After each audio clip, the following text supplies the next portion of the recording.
Hello student, very good evening. I hope you are fine. आपके अपने YouTube channel expert classes by Manju ma'am में स्वागत एवं अभिनंदन है। स्टूडेंट, मैं आप लोगों के लिए को करिकुलर का कोर्स लाई हूं जो कि ऑल ग्रेजुएशन यानी बीए, बीएससी, बीकॉम, बीबीए के फर्स्ट ईयर के फर्स्ट सेमेस्टर में फूड न्यूट्रिशन एंड हाइजीन, जिसे हम हिंदी में आहार, पोषण एवं स्वच्छता कहते हैं, उससे आप लोगों को ऑब्जेक्टिव टाइप के क्वेश्चन स्टूडेंट पूछे जाएंगे। अभी तक आप लोगों का expert classes by Manju ma'am के द्वारा यूनिट फर्स्ट कंप्लीट हो गया है और उसका प्रैक्टिस सेट भी यूट्यूब पर सॉल्व करा दिया गया है। प्रेजेंट टाइम में आप लोगों का यूनिट सेकेंड का थर्ड टॉपिक चल रहा है जो कि है आपका वसा।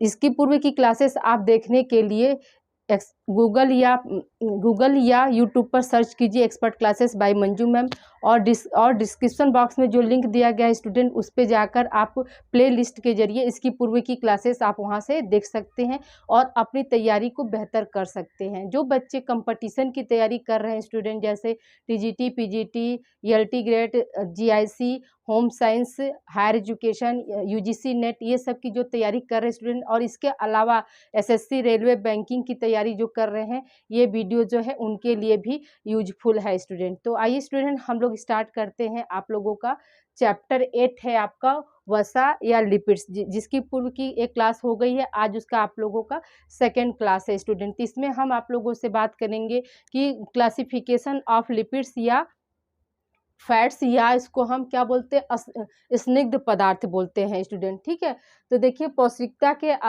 भोजन के पौष्टिकता के आधार पर क्या वर्गीकरण होता है स्टूडेंट। ठीक है, भोजन के पौष्टिकता के आधार पर जो लिपिड्स या फैट्स को कितने भागों में बांटा गया है, आज हम इस पर जिक्र करेंगे। हमने आपको बताया था कि जो वसा या लिपिड्स है, देखिए ये क्या था आपका वसा क्या है, तो वसा एक कार्बनिक यौगिक है। यह ग्लिसरीन या ग्लिसरॉल तथा वसी अम्ल का क्या होता है, मिश्रण होता है, या इसी को कह सकते हैं कि वसी अम्ल तथा ग्लिसरॉल का एस्टर भी होता है। कहीं कहीं क्या होता है, आपको एस्टर फॉर्म में भी पूछा जाता है और कहीं कहीं क्या होता है, मिश्रण फॉर्म में भी पूछा जाता है।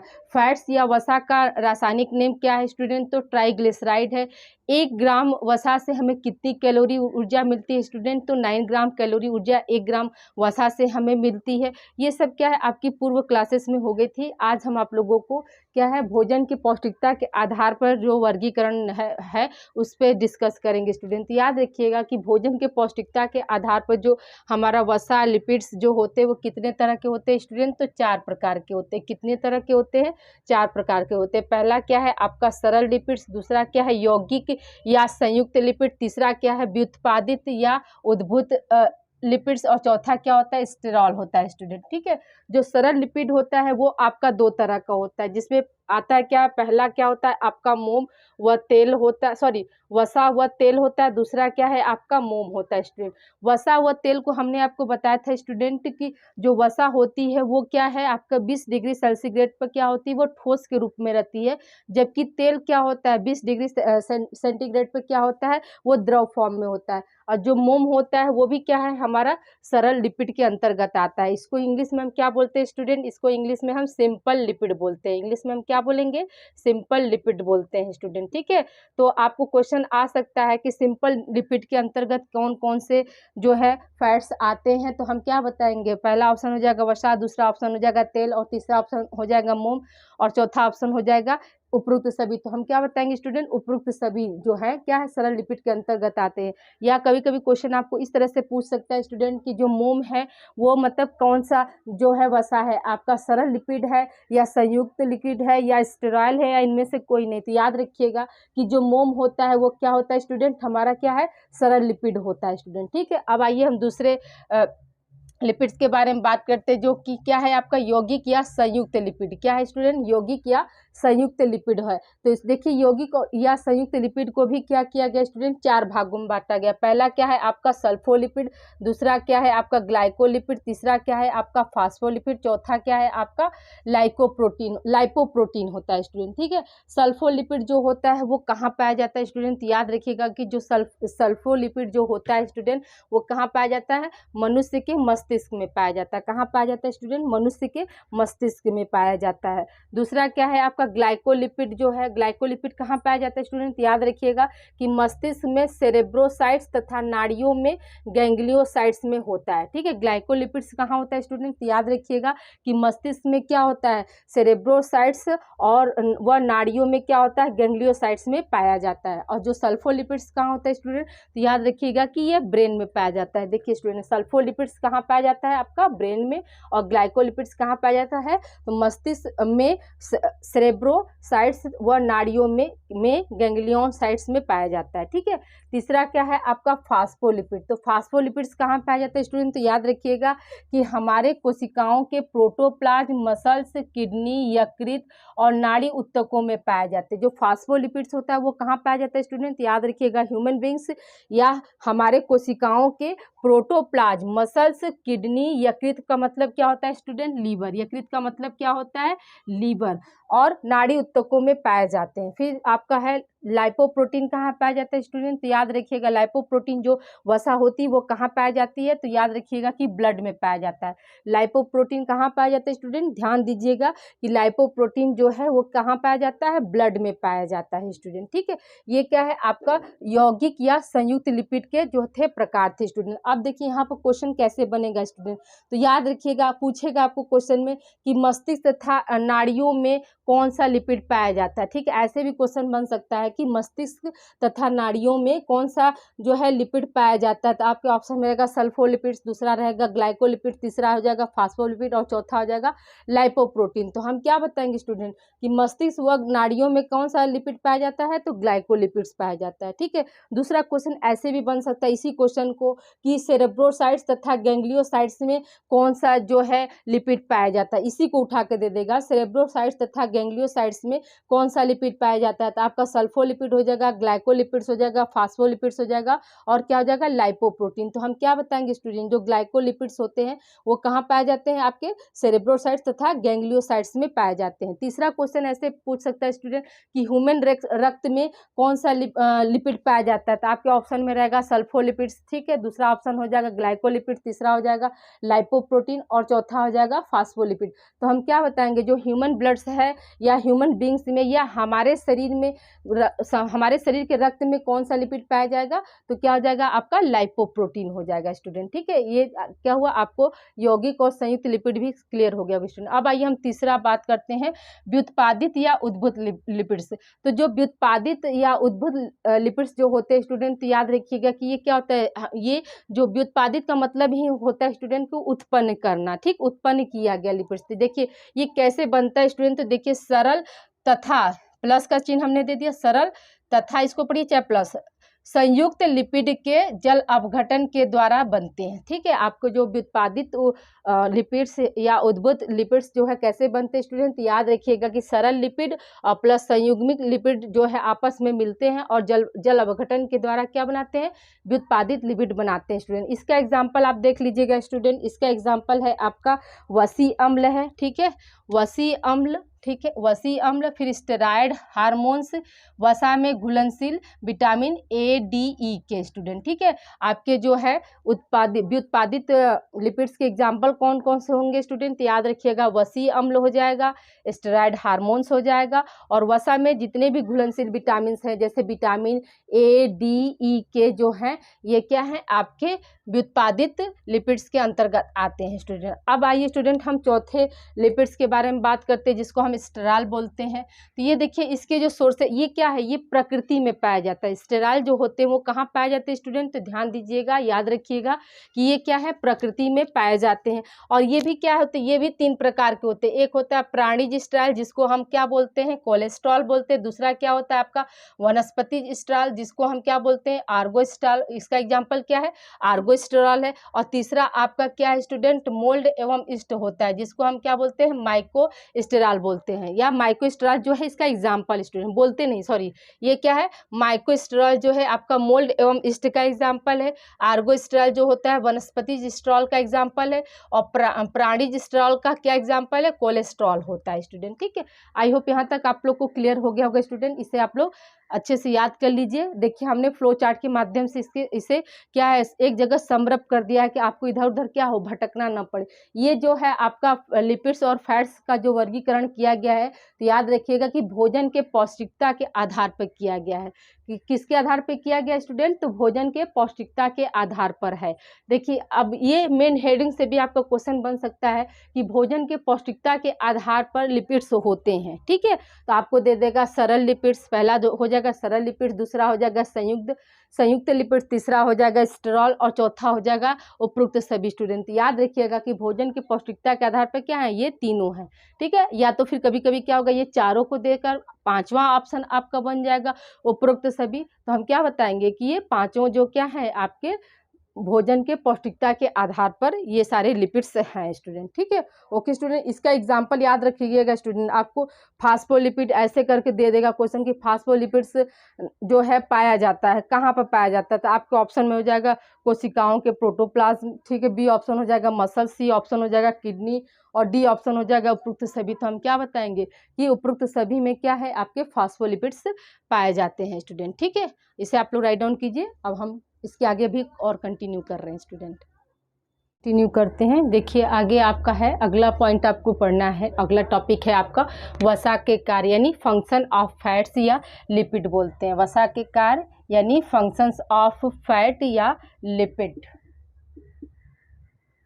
देखिए स्टूडेंट पहला कार्य क्या है इसका, तो ऊर्जा प्रदान करना, यानी ये क्या करता है हमारे शरीर को ऊर्जा प्रदान करने का कार्य करता है। हम सभी जानते हैं कि 1 ग्राम वसा से कितनी कैलोरी मिलती है ऊर्जा स्टूडेंट, तो 9 कैलोरी मिलती है। कितनी कैलोरी मिलती है? 9 कैलोरी मिलती है। ये आप स्टूडेंट इसको इम्पॉर्टेंट है, ये आपके एग्जाम में आता है कि 1 ग्राम वसा से कितनी कैलोरी ऊर्जा मिलती है, तो हम क्या बताएंगे कि 9 कैलोरी ऊर्जा मिलती है।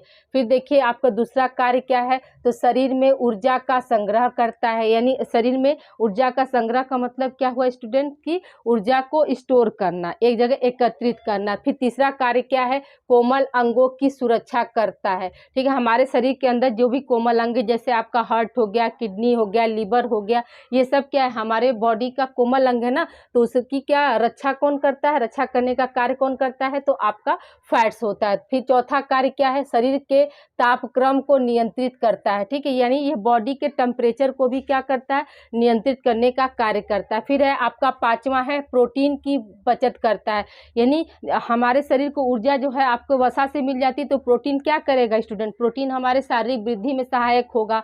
ठीक है, शरीर के निर्माण में सहायक होगा, इसलिए यहाँ पे क्या हो रहा है, प्रोटीन की बचत करता है। यानी वसा का कार्य क्या है, प्रोटीन की बचत करना भी होता है। फिर है आपका अगला वर्क क्या है स्टूडेंट, देखिए विटामिन के अवशोषण में सहायक, यानी विटामिन का एब्जॉर्प्शन में भी क्या होता है आपका वसा जो है सहायक होता है। फिर आपका अगला वर्क है स्टूडेंट आमाशय में पाचक रस के स्राव को कम करता है। ठीक है, आमाशय में जो है ये क्या करता है वसा, पाचक रस के स्राव को क्या करेगा, कम करता है। फिर अगला कार्य क्या है स्टूडेंट, त्वचा को चिकना व कांतिमय बनाता है। ठीक है, वसा जो है हमारी त्वचा को क्या करता है, चिकना और कांतिमय का मतलब कि आकर्षक वाला त्वचा देता है स्टूडेंट। और जो हमारी जैसे ये त्वचा है तो ये चिकनी कैसी है, तो ये क्या है वसा के कारण ही क्या होती है हमारी त्वचा जो होती है चिकनी होती है। अगर हमारे बॉडी में वसा की कमी हो जाती है तो वही त्वचा जो हो जाती है क्या हो जाती है, खुरदरी रहती है, सूखी लगेगी, खुरदरी लगेगी और कांतिहीन हमारा चेहरा जो होता है वो क्या हो जाता है, या हमारी त्वचा जो होती है क्या हो जाती है, कांतिहीन हो जाती है, यानी अट्रैक्शन जो होता है, आकर्षक जो होता है वो खत्म हो जाता है स्टूडेंट। ठीक है, तो वसा क्या करता है, वसा जो है त्वचा को चिकना और कांतिमय बनाता है। फिर अगला आपका है फास्फोलिपिड के संश्लेषण में सहायक। संश्लेषण का मतलब क्या होता है स्टूडेंट, बनना, यानी जो हमारे बॉडी में फास्फोलिपिड बन रहा है तो उसके संश्लेषण मतलब बनाने में क्या होता है आपका वसा जो होता है वो सहायक होता है। फिर अगला कार्य क्या है, स्वाद बढ़ाने में सहायक, यानी वसा जो होता है क्या होता है हमारे भोजन को क्या करता है, स्वादिष्ट बनाता है स्टूडेंट। फिर अगला क्या है आपका, वसा में घुलनशील विटामिनों के स्रोत होते हैं, यानी जो भी वसा में हमारे घुलनशील विटामिन कौन कौन से है स्टूडेंट, वसा में घुलनशील विटामिन क्या है, ए डी ई के है, तो ये क्या है वसा के कार्य है, यानी वसा में घुलनशील विटामिन के स्रोत को क्या करता है, ये मेंटेन करने का कार्य करता है स्टूडेंट। ठीक है, ये सारे क्या है फंक्शन है स्टूडेंट, ये आपके मोस्ट इंपॉर्टेंट टॉपिक है स्टूडेंट। मतलब वसा के जो कार्य हैं वो हमेशा एग्जाम में पूछे जाते हैं। आपको दे देगा कि निम्न में से वसा का कार्य है, पहला दे देगा तापक्रम को नियंत्रित करना, ठीक है, शरीर शब्द हटा देगा, सीधे आपको क्या देगा, तापक्रम को नियंत्रित करना, दूसरा कर देगा बचत करना, ठीक है, तीसरा हो जाएगा अवशोषण में सहायक, और चौथा क्या देगा, उपयुक्त सभी। तो हम क्या बताएंगे स्टूडेंट की, उपयुक्त सभी, यानी ये मान के चलिए क्या करेगा, ये आपको पूरा पॉइंट्स भी दे सकता है और बीच का क्या करेगा, हटा कर भी दे सकता है इसको, ठीक है। जैसे आपको दे देगा कि शरीर के अंगों की सुरक्षा करने, या सिंपल कर देगा सुरक्षा करना, ऊर्जा प्रदान करना, ऊर्जा का संग्रह, ठीक है। तो ये सब क्या है, आपके कार्य के अंतर्गत आते हैं। फिर अगला आप देखिए हेडिंग, इसमें क्या है स्टूडेंट, वसा की कमी के प्रभाव, यानी शरीर में अगर वसा की जो कमी हो जाती है तो उससे हमारा शरीर कैसे प्रभावित होता है, या कौन सा रोग हो जाता है वसा की कमी के कारण, ये हम आगे डिस्कस करते हैं स्टूडेंट। देखिए जब शरीर में क्या होता है, वसा की कमी हो जाती है तो क्या हो जाता है, वृद्धि रुक जाता है, ठीक है। फिर दूसरा क्या है, त्वचा का सूखा, खुरदरा व चमकहीन हो जाना, यानी जो हमारी स्किन है वो क्या हो जाएगी, सूखी हो जाती है, खुरदरा हो जाता है, और जो जो आकर्षण है वो क्या हो जाता है स्टूडेंट, वो कम हो जाता है, यानी हमारा चेहरा जो होता है वो चमकहीन हो जाता है, या त्वचा जो होती है वो क्या हो जाती है, चमकहीन हो जाती है। फिर क्या है, फ्रिनोडर्मा हो जाता है, ये क्या है, आपका डिजीज है स्टूडेंट, त्वचा की कमी से क्या होता है, फ्रिनोडर्मा हो जाती है, ये आपका इंपॉर्टेंट है। आपको क्वेश्चन आ सकता है कि त्वचा की कमी से निम्न रोग हो जाता है, ठीक है, तो आपको दे देगा फ्रिनोडर्मा, फिर क्या हो जाएगा, त्वचा का कांतिहीन हो जाना, फिर दे देगा सी ऑप्शन, ए तथा बी दोनों, और डी ऑप्शन दे देगा इनमें से कोई नहीं स्टूडेंट। तो याद रखिएगा क्या हो जाएगा, वहां पे ऑप्शन सी हमारा सही हो जाएगा।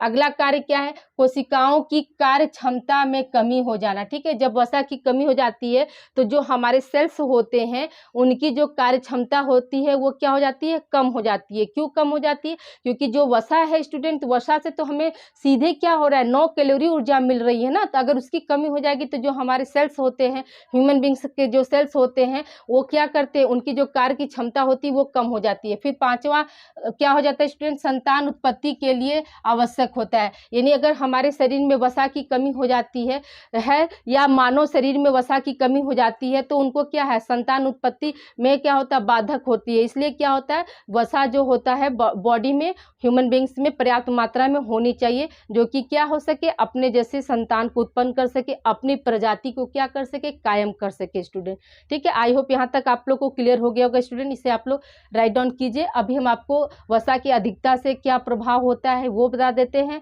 वसा का पाचन कहाँ होता है, एब्जॉर्प्शन कहाँ होता है स्टूडेंट। बस ये 2-3 पॉइंट्स बच्चे हैं, उसको क्लियर करके आज ये वसा वाला जो टॉपिक है आपका कंप्लीट हो जाएगा। फिर हम अगले सेशन में यानी कल की क्लास में हम वसा से संबंधित जितने भी एमसीक्यू सीरीज रहेंगे उसको हम सॉल्व करेंगे स्टूडेंट, ठीक है। स्टूडेंट आप लोग भी मुझे मोटिवेट करने के लिए मेरे चैनल को लाइक सब्सक्राइब करिए और अधिक से अधिक बच्चों को आप शेयर कीजिए स्टूडेंट। जो बच्चे कंपटीशन की तैयारी कर रहे हैं स्टूडेंट, ये वीडियो क्या है उनके लिए भी बेनिफिशियल। जो साइंस पोर्शन का जो क्वेश्चन आता है स्टूडेंट, तो वो हमारे क्या है, ये को करिकुलर से कवर हो जाएंगे, ठीक है। एक एक क्वेश्चन जो होता है स्टूडेंट आपके एग्जाम के लिए बहुत महत्वपूर्ण होता है। एक क्वेश्चन से ही इंसान क्या होता है, कोई भी बच्चा क्या होता है वो पीछे हो जाता है। तो मैं नहीं चाहती हूँ कि कोई भी मेरा स्टूडेंट जो हो एक क्वेश्चन से या 2 क्वेश्चन से अपने टारगेट को न अचीव कर पाए। हाँ, ऐसा नहीं होना चाहिए। तो आप लोग प्लीज़, आप लोग से हम्बल रिक्वेस्ट है कि आप इसे ज़्यादा से ज़्यादा स्टूडेंट को शेयर करिए, क्योंकि ये जो को करिकुलर का कोर्स है वो आपके बेसिक कॉन्सेप्ट के लिए रखा गया है स्टूडेंट। यहाँ से क्या होगा, जितने भी बेसिक आपके मतलब एमसीक्यू बनते हैं स्टूडेंट, यहाँ से क्या होगा, आपके क्वेश्चन आने ही आने हैं। ओके स्टूडेंट, इसे आप लोग राइट डाउन कीजिए। अभी कुछ क्वेश्चन रिमेन है उसे हम कंटिन्यू कर रहे हैं। आइए स्टूडेंट हम लोग आगे कंटिन्यू करते हैं। देखिए वसा की अधिकता, यानी हमारे दैनिक आहार में जब आवश्यकता से अधिक अगर वसा है तो उससे उसकी अधिकता से हमें क्या हो सकता है स्टूडेंट, ये आपको अभी डिस्कस कर रहे हैं स्टूडेंट। देखिए वसा की जब अधिकता हो जाती है तो क्या होता है स्टूडेंट, तो मोटापा आता है, मधुमेह रोग होने की जो है खतरा या चांसेस जो है बढ़ जाते हैं, हृदय संबंधी रोग हो जाता है, गुर्दे प्रभावित होना, ठीक है। हमारे जो किडनी होते हैं, गुर्दे का मतलब क्या होता है स्टूडेंट, किडनी, ये भी क्या होता है, वसा के अगर अधिकता हो जाती है तो ये भी प्रभावित हो जाता है स्टूडेंट, ठीक है। मोटापा आते ही क्या होता है स्टूडेंट, मोटापा जैसे ही आया तो मान लीजिए वो तरह तरह की बीमारियों को अपने साथ लेकर आता है।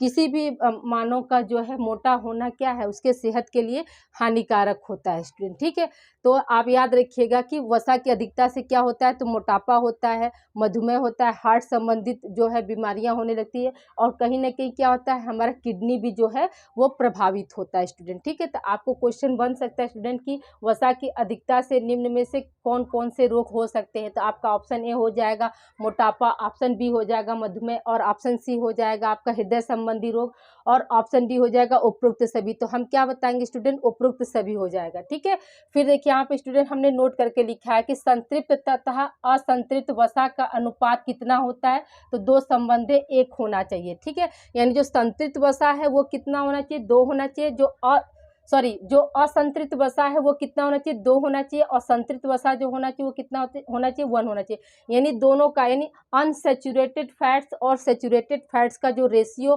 कितना होना चाहिए स्टूडेंट, तो 2 संबंधी 1 होना चाहिए। ठीक है, फिर अगला है आपका वसा का पाचन। तो वसा का पाचन में क्या होता है स्टूडेंट, याद रखिएगा कि वसा का पाचन छोटी आंत के पक्वाशय एवं शेषांत्र यानी इलियम में होता है। ठीक है, यानी वसा का जो पाचन होता है वो कहाँ होता है स्टूडेंट, तो छोटी आंत के पक्वाशय का मतलब क्या होता है स्टूडेंट, ड्यूडेनम। पक्वाशय का मतलब क्या होता है स्टूडेंट, ड्यूडेनम। ड्यूडेनम पक्वाशय को इंग्लिश में हम क्या बोलते हैं, ड्यूडेनम बोलते हैं, और शेषांत्र को हम इंग्लिश में क्या बोलते हैं, इलियम बोलते हैं। तो जो वसा का पाचन होता है वो कहाँ होता है स्टूडेंट, याद रखिएगा कि छोटी आंत के पक्वाशय यानी ड्यूडेनम में तथा इलियम में होता है। फिर देखिए वसा का अवशोषण, स्टूडेंट याद रखिएगा कि पाचन के बाद वसा पहले ट्राइग्लिसराइड में, फिर अपने सरलतम इकाई वसी अम्ल तथा ग्लिसरॉल में विभक्त होता है। यानी जब भोजन जब इंसान कर लेता है और उसका पाचन होने के बाद सबसे पहले जो है वसा किस रूप में आता है, तो ट्राइग्लिसराइड में होता है, फिर बाद में वो अपने सरलतम इकाई वसी अम्ल तथा ग्लिसरॉल में क्या होता है, बंटता है। फिर क्या है, आंतों की श्लेष्मिक झिल्ली की कोशिकाओं में वसी अम्ल मोनोग्लिसराइड का निर्माण करता है। यानी जो आंत की जो श्लेष्मिक झिल्ली यानी म्यूकस झिल्ली जो होती है स्टूडेंट, उसमें क्या होता है, वसी अम्ल जो होता है पाचन के टूटने के बाद क्या होता है, मोनोग्लिसराइड का निर्माण करता है। फिर है आपका ट्राइग्लिसराइड काइलोमाइक्रॉन्स तथा लिपोप्रोटीन में बदल जाते हैं। जो ट्राइग्लिसराइड होता है पाचन के बाद जो ट्राइग्लिसराइड है तो वो किस में बदल जाता है, तो काइमोमाइक्रॉन्स और लिपोप्रोटीन में बदल जाता है, और इनका अवशोषण लसिका नलिका द्वारा होता है स्टूडेंट। ठीक है, फिर नोट करके हमने यहाँ पर बताया स्टूडेंट कि रक्त में कोलेस्ट्रॉल की मात्रा कितनी होती है, तो 150 से लेकर 200 mg प्रति 100 ml होता है स्टूडेंट। इसको भी आप इम्पोर्टेंट कर लीजिएगा, आपको क्वेश्चन आ सकता है कि रक्त में कोलेस्ट्रॉल की मात्रा होती है, तो ऑप्शन ए हो जाएगा आपका 150 से लेकर 200 mg पर 100 ml। दूसरा ऑप्शन हो जाएगा 200 से लेकर 250 mg पर 100 ml, ऐसे करके रहेगा। तो आप याद रखिएगा कि रक्त में जो है कोलेस्ट्रॉल की मात्रा कितनी होती है, तो 150 से लेकर 200 mg पर 100 ml होता है स्टूडेंट। ये आप लोगों का क्या है, आज वसा जो है आप लोगों का मेरे द्वारा कंप्लीट हो गया स्टूडेंट। अब अगली क्लास हमारी जो होगी वो आपकी क्या होगी, इससे संबंधित जितने भी MCQ बनते हैं वो आपका होगा स्टूडेंट। ठीक है, तो आप लोग अपना ख्याल रखिएगा, और इस वीडियो को ज़्यादा से ज़्यादा बच्चों को आप शेयर करिए स्टूडेंट, ताकि वो भी को करिकुलर के कोर्स के बारे में जान सके। ओके स्टूडेंट, आज के लिए इतना ही। आप लोग अपना ध्यान रखिएगा, इसे ज़्यादा से ज़्यादा बच्चों को आप शेयर करिए, और चैनल से अधिक बच्चों को आप जोड़िए। इसकी क्लासेस जो आप लोगों का MCQ सीरीज होगा स्टूडेंट वो मंडे को होगा। कल संडे यानी संडे को हम 3rd सेमेस्टर वालों का क्लास आपका लगाएंगे स्टूडेंट। तो आप लोग ज़्यादा से ज़्यादा बच्चों को इसे आप लोग शेयर करिए और अपना ध्यान रखिए। और ये जितने भी पॉइंट्स हैं स्टूडेंट आपके क्या है, सारे एग्जाम ओरिएंटेड है। आज आप लोगों का expert classes by Manju ma'am के द्वारा 8 चैप्टर कंप्लीट हुआ। मंडे को आप लोगों का क्या होगा, वसा से संबंधित आपके MCQ सीरीज होंगे। और कल संडे यानी 15 अक्टूबर को 3rd सेमेस्टर का इम्पॉर्टेंट क्लास रहेगा, और कुछ उससे MCQ सीरीज रहेंगे और कुछ टॉपिक के भी मैटर रहेंगे। तो अगर आपके पास जो भी सीनियर्स हैं उन्हें आप चैनल से जोड़ दीजिए, ताकि वो भी अपनी को करिकुलर की तैयारी को बेहतर कर सके student. Okay student, thank you for watching my videos.